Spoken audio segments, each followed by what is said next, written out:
Politician Fred Nile has long believed God is on his side, and now the Christian Democrat is finally about to wield the power for which he's long prayed. From tomorrow, he looks set to hold the balance of power in the New South Wales Upper House.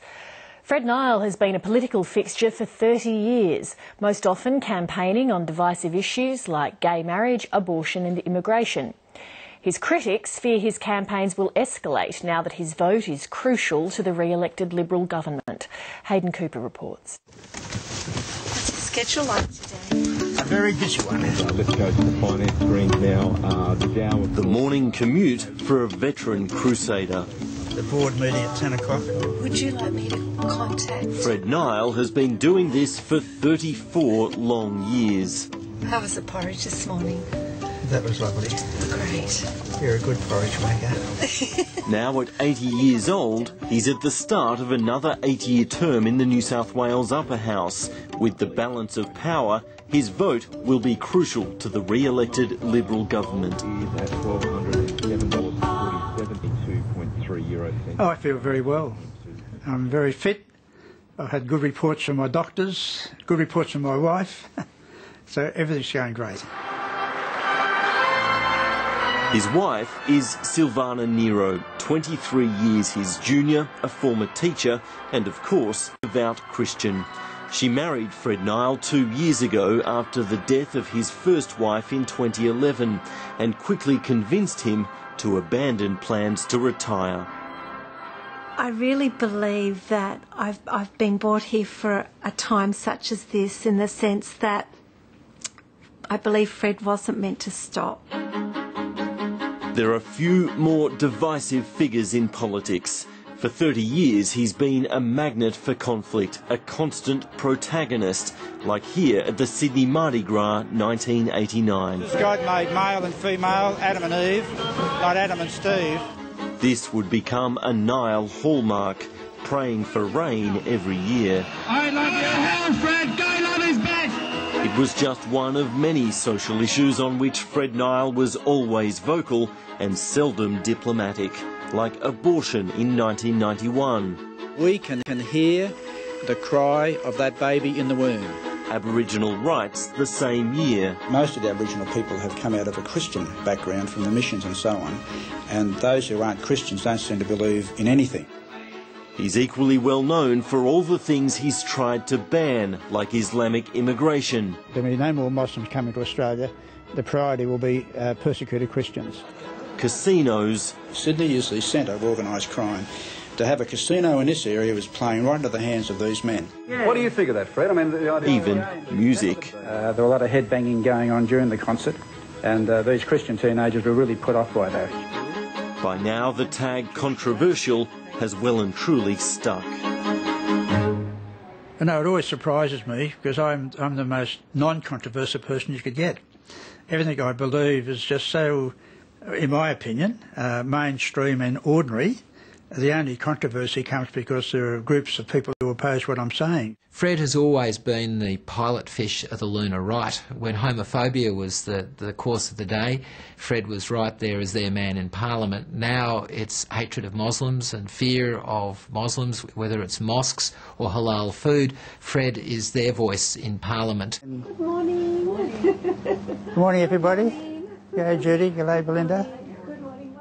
On the day that 7:30 spends with the MP, he attends 2 events of the Australian Christian Nation Association. His supporters are jubilant. Congratulations. Thank you, Jamil. Thank you for all your support. Oh, thanks very much. Okay, I'm blessed.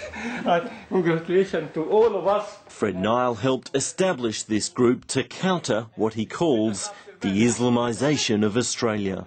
There are some dangers that Australians should appreciate, and that's why I felt if we keep the Muslim population at a certain percentage, which at the moment was 1.5, it's probably 2%, but once it gets to 5% or 10%, it's not that the Australians change, the Muslims change and become more militant and more demanding.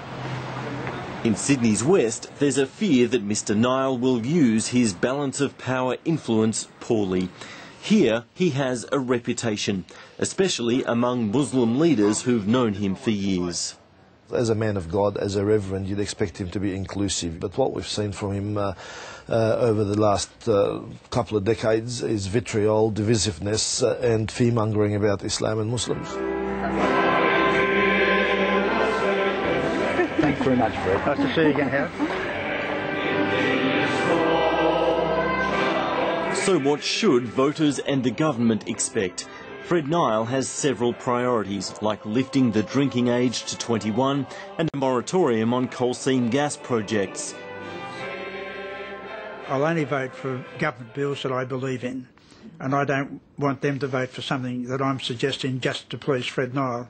I want it to be supported based on its merit. Well, Fred, for a man who was elected as a conviction politician, displays precious little conviction in the way he votes. He is the government's patsy. Greens MP John Kaye cites one major example, James Packer's new casino set for construction at Sydney's Barangaroo precinct, a project that Fred Nile didn't fight, despite his long-held objections to gambling and smoking. He had the opportunity to knock it off. We wanted the high roller rooms to be subject to the same level of anti-smoking bans, which would have effectively stopped the Barangaroo casino going ahead. At the last minute, Fred rolled over and voted with the government to defeat our amendment, which meant Barangaroo went ahead. It was a once-in-a-lifetime, one-stop opportunity to stop there being a second casino in New South Wales, and he squibbed it after a famous visit from James Packer. The meeting was held at Packer's Crown Casino in Melbourne. Fred Nile says he secured a commitment from the businessman, no poker machines and chaplains on hand. I thought it's only fair that I should fully investigate how a casino operates. What does James Packer intend to do here in Sydney, which is not really a casino in the full sense of the word. It's a gaming place, if you like, card games, etc.